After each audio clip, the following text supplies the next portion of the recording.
Hi, this is Josh with the Established Facts, and I have the pleasure of having Aaron Shanks from Paizo here to talk to us about all the fun stuff going on at Paizo. Aaron, how are you? I'm great. Thanks for coming out to Gen Con. Well, you know what? You said you've got just this highlight package for us of what's going on. I'm going to let you go for it. Now, ask questions as we go along. All right. Well, as your viewers might be aware, Paizo makes Pathfinder and Starfinder role-playing games. Pathfinder is high fantasy with dragons, elves, and a tabletop role-playing game. We've been around about 20 years now, and we're on our second edition, which launched here at Gen Con back in 2019.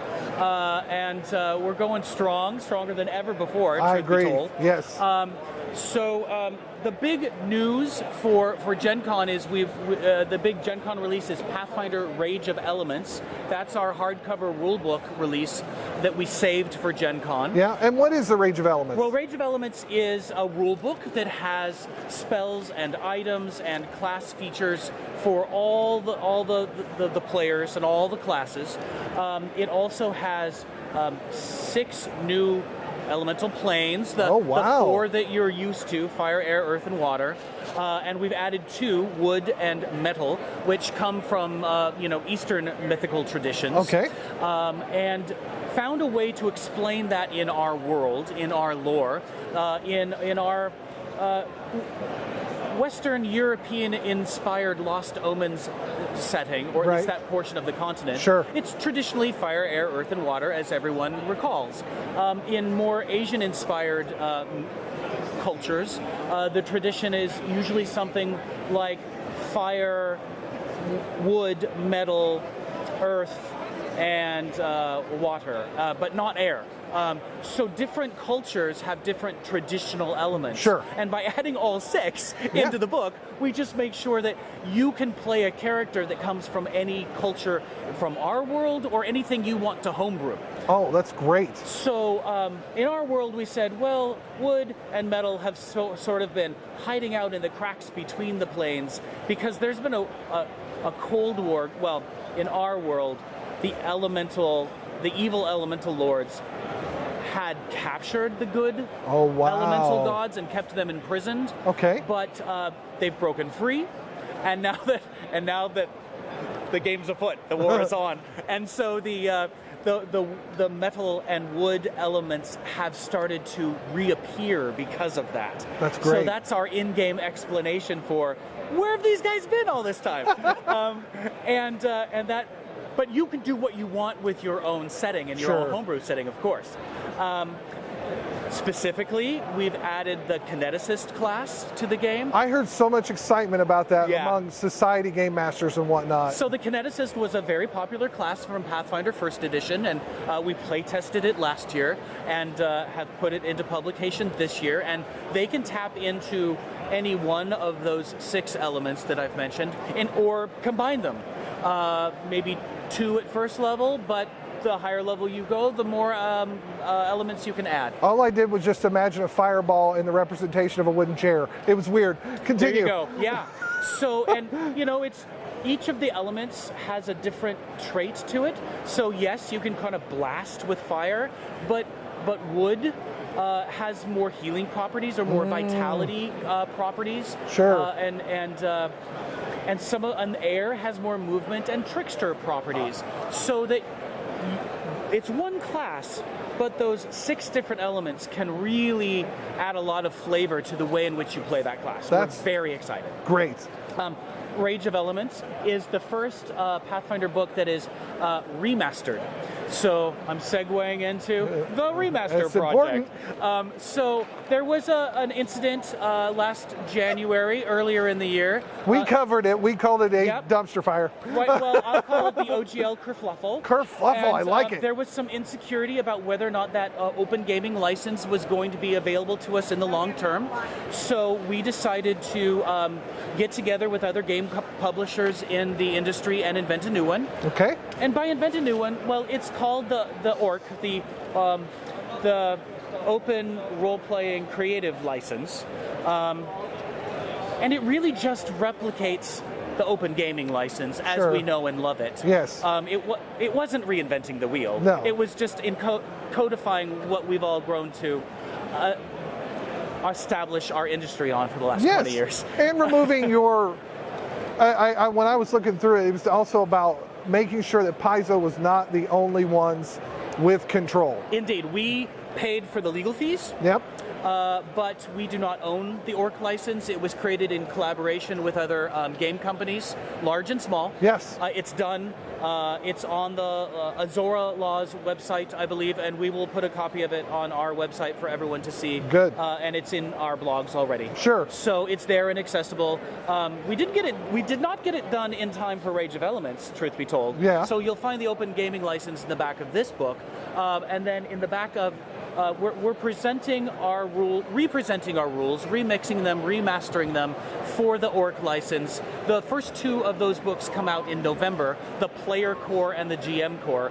They're amazing and gorgeous, and we'll have them shoot some B-roll of what's in the glass case over there, so you all can see, because we've got a full cover hardcover, a special edition, and a retail exclusive sketch cover. I saw that. They're all 3 gorgeous. Yes. So everyone's going to have a hard time choosing, to be honest with you.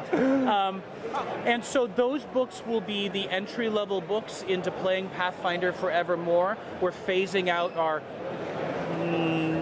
very thick core rulebook in favor of 2 separate books, the Player Core, the GM Core, and then later on next year we'll have a Monster Core and a Player Core 2. So I don't know if you can speak on price yet, but one of the big bonuses to Pathfinder First Edition's core book and second edition was that for one price you got it all. Yes. Are they going to be comparable when combined?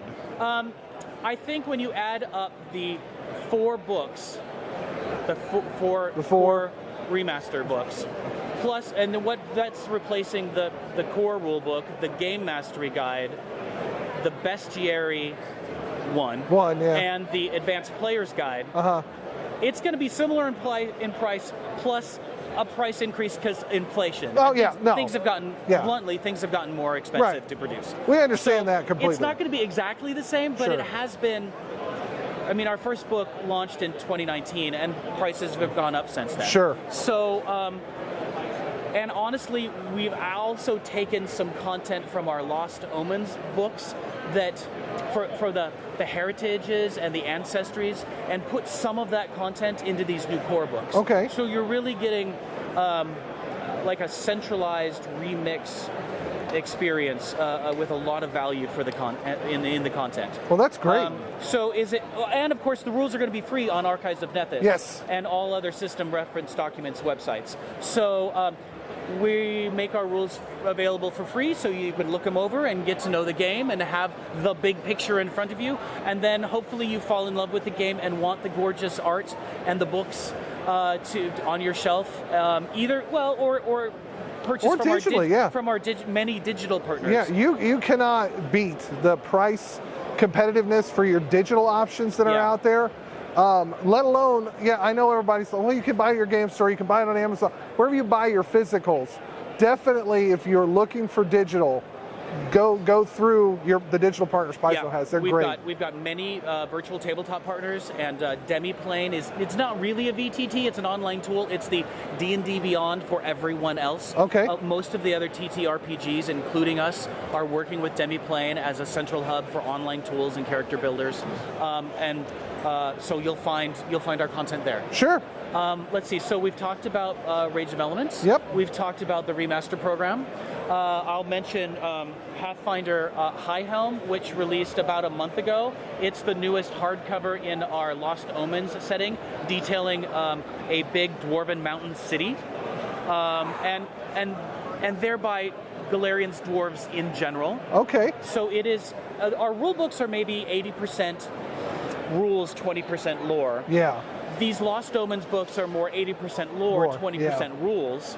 And you can subscribe to either one, purchase either one, but it's a very exciting new location that also inspires our new adventure path, Sky King's Tomb, in which you go into High Helm and then under High Helm, and all the dangers that await you there. Gotta love a good dwarven dungeon. Yeah, it's kind of a classic trope that we'll just do in a really Lost Omens deep Pathfinder kind of way. So I think that will be really appealing to people. Sometimes our adventure paths are like, here's a really kooky circus idea, and then sometimes it's an adventure path that's really sort of a classic fantasy experience, and that's what I think Sky King's Tomb will be. Well, sure, and Abomination Vaults I know has been a massive Indeed. success for you all. Yeah. So much so that it got ported to 5th edition, and is it BCom Studios that's doing the video Yeah. game? We've converted Abomination Vaults. That's not yet available for 5th edition, but we did have the kerfluffle, Yes. and it sort of confused us as to what we Sure. were doing for a little while, but it hasn't been canceled. Okay. So we'll give you a specific update on that when we can. Sure. But we certainly converted the softcover adventures into a hardcover. Yes, and it's a beautiful So hardcover. it's available for Pathfinder 2nd Edition long term. Yes. And then BCom is making an ARPG inspired by it, an Yes. action role-playing game. And that's described to me as Pathfinder meets Diablo. That's top down, And play there your was classes, there it's was good. a recent Kickstarter to make that happen, and we're very excited about that. Yes. The other BCom computer game will be Gallowspire. So it's more like an undead survival game where you're up against Tarbathon, the Lich, and you're going to die a lot. Oh, yeah. And just start again. So it's a different style of play, but it's a really good meeting of genres, I think. So that's what's going on in Pathfinder. The other Pathfinder news beats are that we've announced a save the date for the Pathfinder playtest for the next 2 classes. So we haven't announced what they are yet or what books they'll be in, book singular, they'll be in, but it will be 2 new classes that we'll playtest starting September 1st. Awesome. Honestly, we intend to have a live stream on September 1st to tell you all about it. There you go. They're brand new classes. I think you might find some inspiration from Pathfinder 1st Edition, but they are new classes, and we're very excited because they will be part of a Pathfinder meta event that happens next year. One of the gods of the Lost Omens setting, the core 20 of gods of the Inner Sea, is going to die next year. Oh, man. And we haven't told you which one. Audiences are ablaze trying to figure it out. Everyone right now that just heard that went, Right. you better not touch my deity. Right, we've been told not to touch some. But it has been decided. It has been chosen. Oh, my goodness. There will be a novel detailing this experience next I'm year. so glad to see the novels come back. Yeah. I was a Pathfinder Tales subscriber, and I will admit I've only read like 4 of them, but I have all of them. Right. So we'll bring back the old ones in various ways, and then have a new one that's released next year. Excellent. That is a part of this meta event that will inspire that ties into these new classes a bit, and that will inspire other hardcovers and adventures next year. Okay. That's really the big picture of Pathfinder that takes us into 2024. Sounds like a good year, but 2024 is not just a Pathfinder year, is it? We also have Starfinder. So quickly, the Starfinder beats are that we have 3 more first edition Starfinder hardcovers to release. That's Starfinder Enhanced, which comes out this autumn, which is the capstone rulebook for Starfinder, giving lots of player options and tweaking some of the classes now that they've been played for years. Sure. And really putting spit and polish on them, because that will be the last Starfinder first edition rulebook that we publish that will make the game playable for years to come in ways that are really exciting. Yeah. And then we will publish 2 hardcover Starfinder adventure paths in 2024. Starfinder is really only hardcover in terms of adventure paths now. Straight to hardcover, no softcover. It's Scoured Stars, which was has been announced for some time, but delayed due to the OGL delays. And that's going to be based on a plot from the first year of Starfinder Society, remixed and reimagined for non-society players. So we're bringing back something really wonderful and making it more widely available. And lastly, the last adventure path is Mechageddon! Exclamation point. That's mechs and Armageddon. Okay. So 80% of that combat is going to be using mechs. We'll be using mechs, starting at like 3rd level The characters go to about 18th level, but when they're sitting inside a mech, the effective challenge rating is over 20. For that one character, or for the party? For the party. Wow. Right? So you're playing mechs the entire adventure path in Starfinder, starting about 3rd to 18th level. Okay. A huge crescendo event that I've only started to see bits and pieces of, but that's going to be a grand finale for Starfinder in some really wonderful ways. That's fair. We were here for the finale for Pathfinder First Edition and did that special, and it was an amazing way to call that out. So I'm looking forward to see what happens to Starfinder. What's available for Starfinder today is Ports of Call for purchase at Gen Con today, and that's really a way to wrap up last year's Starfinder meta event, which was the Drift Crisis and the Drift Crash, in which hyperspace failed. Well, it's back online now. Good. And this is a book telling you where everything has settled. Okay. And exploring some of those new locations that are easy to get to due to drift highways, drift lanes. Yeah. So that's what's going on in the short term for Starfinder. In the long term, we've announced Starfinder 2nd Edition. Now we're in what we call the field test phase, where the Starfinder team is sharing their experiences and thoughts with you via free PDFs that you can download at starfinderplaytest.com today. And it's a conversation that started. This time next year at Gen Con, we'll have an actual formal Starfinder 2nd Edition playtest for people to dive into and give us formal survey feedback on.